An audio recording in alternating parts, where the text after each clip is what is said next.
Hello students, welcome to study at home.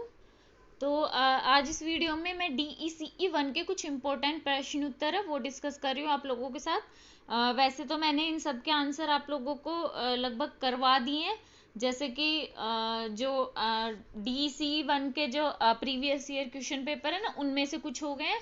बाकी इन सारों के उत्तर ना मैंने 2-3 वीडियो बनाई है, उनमें इन सारों के आंसर मैंने इनको सॉल्व कर रखा है। तो आप ना, मैं डिस्क्रिप्शन में आप लोगों को लिंक दे दूंगी प्लेलिस्ट का। तो उस प्लेलिस्ट में इन सब के आपको आंसर से रिलेटेड जो वीडियोस हैं वो आप ना फाइंड आउट कर लेना, इसमें सारे आंसर मिल जाएंगे। और ये सारे के सारे प्रश्न ना इम्पोर्टेंट है, इनमें से कोई भी आ सकता है एग्जाम में। तो ये सारे के सारे आप ना जरूर से तैयार कर लेना। पहला है वृद्धि और विकास में अंतर, मतलब आपको वृद्धि और विकास के अंदर अंतर बताना है, जो मैंने करवा रखा है। शालापुर केंद्र में बच्चों के समूह के लिए 3 दिन के लिए क्रिया योजना बनाइए, या 5 दिन के लिए, या फिर एक सप्ताह भर की क्रिया योजना या अनुसूची क्रिया योजना की अनुसूची बनानी है, ये आपको करना है। जो कि पिछले साल के जो सॉल्व पेपर है ना, उन पे भी मैंने करवा रखा है, और ये वैसे भी मैंने एक वीडियो में करवा रखा है। शालापुर बच्चों का प्रथम वर्ष में जो भाषाई विकास होता है, ये पूछ सकते हैं। या फिर ये इस तरह से आ सकता है कि प्रथम 2 वर्ष में भाषाई विकास, यानी कि जो पहले वर्ष में भाषा का विकास होता है वो भी हमसे पूछ सकते हैं। और जो बच्चे के प्रथम 2 वर्ष में जो बच्चों का भाषाई विकास होता है ना, वो भी पूछ सकते हैं। तो दोनों के पहले का आंसर जो प्रथम वर्ष में उसका अलग आएगा, और जो दूसरे जो प्रथम 2 वर्ष में ना, उसमें पहले वाला भी आएगा और थोड़ा सा एक्स्ट्रा आएगा, वो मैंने करवा रखे हैं इसका भी। तीसरा प्रश्न, केंद्र की स्थापना करते समय ध्यान में रखने योग्य पहलू क्या क्या हैं।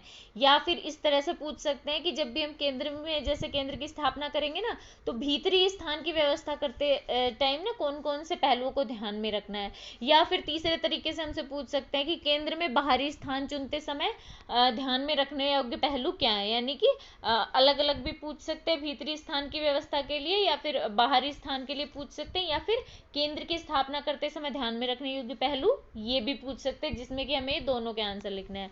हमारा पांचवा प्रश्न है, बच्चों के विकास में खेल का क्या महत्व है।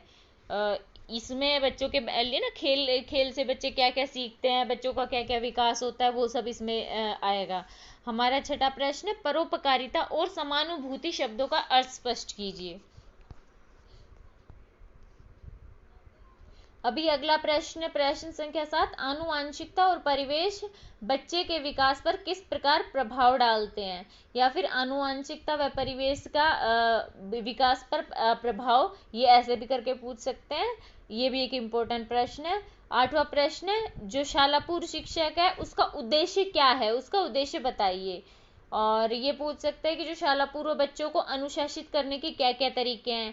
या इसे यही प्रश्न रहेगा, आंसर भी इसका एक ही रहेगा, लेकिन इसको इस तरीके से पूछ सकते हैं कि माता पिता द्वारा अपनाए गए अनुशासन के तरीके क्या क्या होते हैं। नेक्स्ट हमारा प्रश्न संख्या 10 है, निम्नलिखित पर टिप्पणी लिखिए। अब जो ये इसमें मैंने 10-15 पॉइंट्स बताए हैं, इनमें से आपसे ना 10 नंबर का पूछ सकते हैं, 5 नंबर का भी पूछ सकते हैं, 3 का भी, 2 का भी। यानी कि ये सारे के सारे प्रश्न है जो आपके छोटे प्रश्न भी आ सकते हैं, इन टॉपिक पे बड़े भी आ सकते हैं। तो पहला है निर्णायक अवधि, जो कि बच्चों की अवधियां जो होती है ना विकास के लिए, जो जरूरी अवधि होती है, टाइम निर्णायक अवधि। जैसे कि बच्ची जो होती है उसके बोलने के विकास के लिए बच्चे को प्रेरणा मिलना जरूरी होता है, तो उस टाइम बच्चे के बोलने के लिए ना वो टाइम जो अवधि होती है निर्णायक होती है। तो वो उस टाइप से जो निर्णायक अवधि है ना, उसमें कई 2-3 अवधियां होती हैं। तो जो मैंने आंसर में आपको करवा रखा है, तो निर्णायक अवधि है। स्वसंकल्पना, यानी कि बच्चा अपने बारे में कोई ना कल्पना बना लेता है, स्वसंकल्पना, अपने बारे में संकल्पना बना लेता है कि मैं ये कर सकता हूँ, मैं अच्छा बच्चा हूँ, मैं सड़क पार कर सकता हूँ, मैं ड्रेस खुद से पहन सकता हूँ, मैं खाना खा सकता हूँ। अगर जैसे ये सारे के सारे के सकारात्मक संकल्पनाएं हैं, बच्चा जो अपने बारे में बनाता है। और अगर बच्चों को हम जैसे डांटेंगे, बच्चों को ना अगर हम किसी भी चीज पे टोका टाकी करेंगे, तो ये स्वसंकल्पना जो सकारात्मक है, नकारात्मक भी बन सकती है। जैसे कि फिर बच्चा क्या करेगा, नहीं मैं ये नहीं कर सकता, क्योंकि हमने उसे 2-3 बार कह चुका होगा कि नहीं तुम ये नहीं कर सकोगे। तो उससे क्या है, बच्चे के ऊपर ये नकारात्मक प्रभाव भी डालती है। तो ये स्वसंकल्पना होती है जो सकारात्मक व नकारात्मक दोनों होती है। थर्ड है लगाव का महत्व।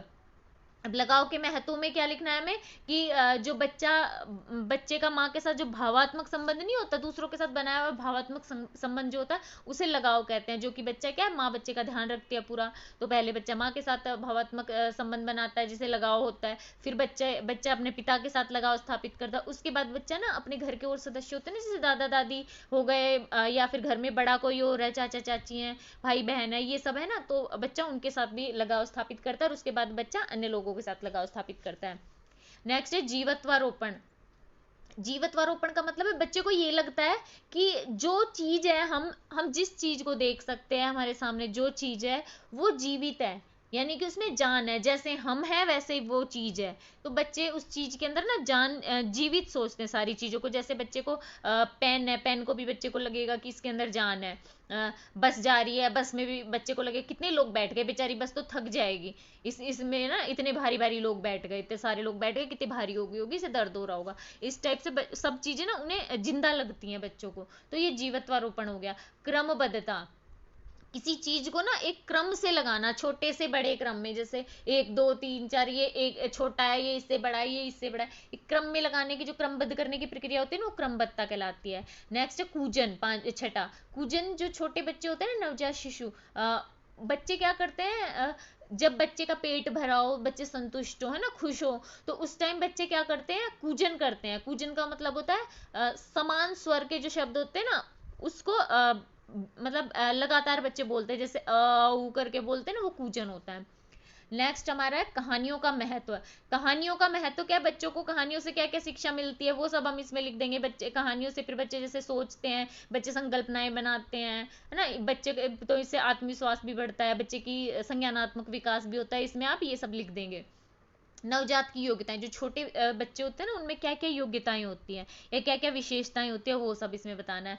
हम केंद्रिकता, यानी कि बच्चा ये सोचना कि जो हम सोच रहे हैं सामने वाला भी वही सोच रहा है ना, वो चीज होती है हम केंद्रिकता। विकास के मानदंड, कि विकास विकास जो होता है उसके मानदंड क्या क्या है, यानी कि जो विकास का क्षेत्र है उसमें बच्चे ने विकास प्राप्त किया है या नहीं किया है, वो हम किसके द्वारा पता करते हैं, विकास के मानदंड के अनुसार। कि जैसे वजन है, कि हमें पता है कि 1 वर्ष में बच्चे का इतना वजन होना चाहिए, तो ये क्या विकास का मानदंड है। और अगर जैसे बच्चे का वजन कम है या ज्यादा है, तो हम बच्चे का जब वृद्धि चार्ट वगैरह बनाएंगे तो हमें पता चल जाएगा कि विकास के मानदंड के अनुसार बच्चे का वजन कम है या ज्यादा है। तो ये विकास का मानदंड हो गया। शालापुर केंद्र में अभिभावकों की भूमिका, यानी कि जो अभिभावक होते हैं ना, वो शालापुर केंद्रों में क्या किस प्रकार से भूमिका निभा सकते हैं, किस प्रकार से वो बच्चों के लिए, या फिर जो शालापुर केंद्र में पालन करता है ना, उनसे संपर्क स्थापित कर सकते हैं, या फिर उससे क्या क्या लाभ होंगे बच्चों को, वो सब बताना है। बच्चों की स्थूल क्रियात्मक विकास, स्थूल क्रियात्मक विकास का मतलब हो गया बच्चों की शारीरिक क्रियाएं, जैसे दौड़ना, भागना, कूदना, स्लाइड करना, रनिंग करना, ये सारे के सारे स्थूल क्रियात्मक विकास में आते हैं हमारे। अगला है बच्चों के सूक्ष्म क्रियात्मक विकास। सूक्ष्म क्रियात्मक विकास का मतलब हम लिख देंगे कि सूक्ष्म क्रियात्मक विकास का मतलब है जो बच्चों की छोटी छोटी मांसपेशियां होती है ना, हाथ की और उंगलियों की, इनमें जो समन्वय बनता है ना, वो सूक्ष्म क्रियात्मक विकास होता है। जैसे कि माला पिरोना, है ना, स्क्रबलिंग करना, ड्राइंग करना, लिखना, ये सबके सबके पेन पेंसिल पकड़ना, ये हो गए सूक्ष्म क्रियात्मक विकास। अगला है संज्ञानात्मक विकास, जिसमें क्या बच्चा सोचता है, बच्चे के दिमाग का, मस्तिष्क का विकास होता है, वो होता है संज्ञानात्मक विकास बच्चे का।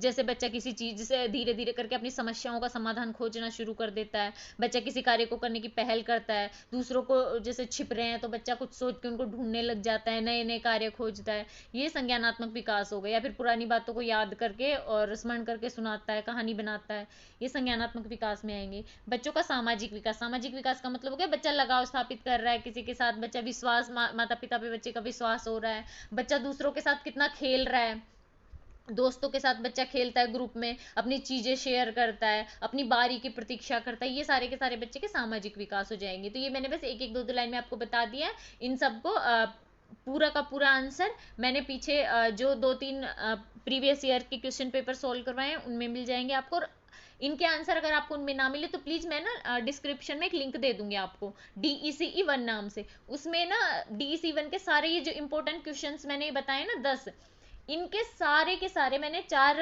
वीडियोस बना रखे हैं इनके आंसर से रिलेटेड, क्योंकि अब इतने सारे के एक में तो आंसर आ नहीं सकते थे, तो मैंने 4 वीडियो बनाए हैं इनके आंसर्स के लिए। प्लीज़ आप ना वो चेकआउट कर लीजिए, आपको सारे के आंसर मिल जाएंगे उसमें पूरे पूरे।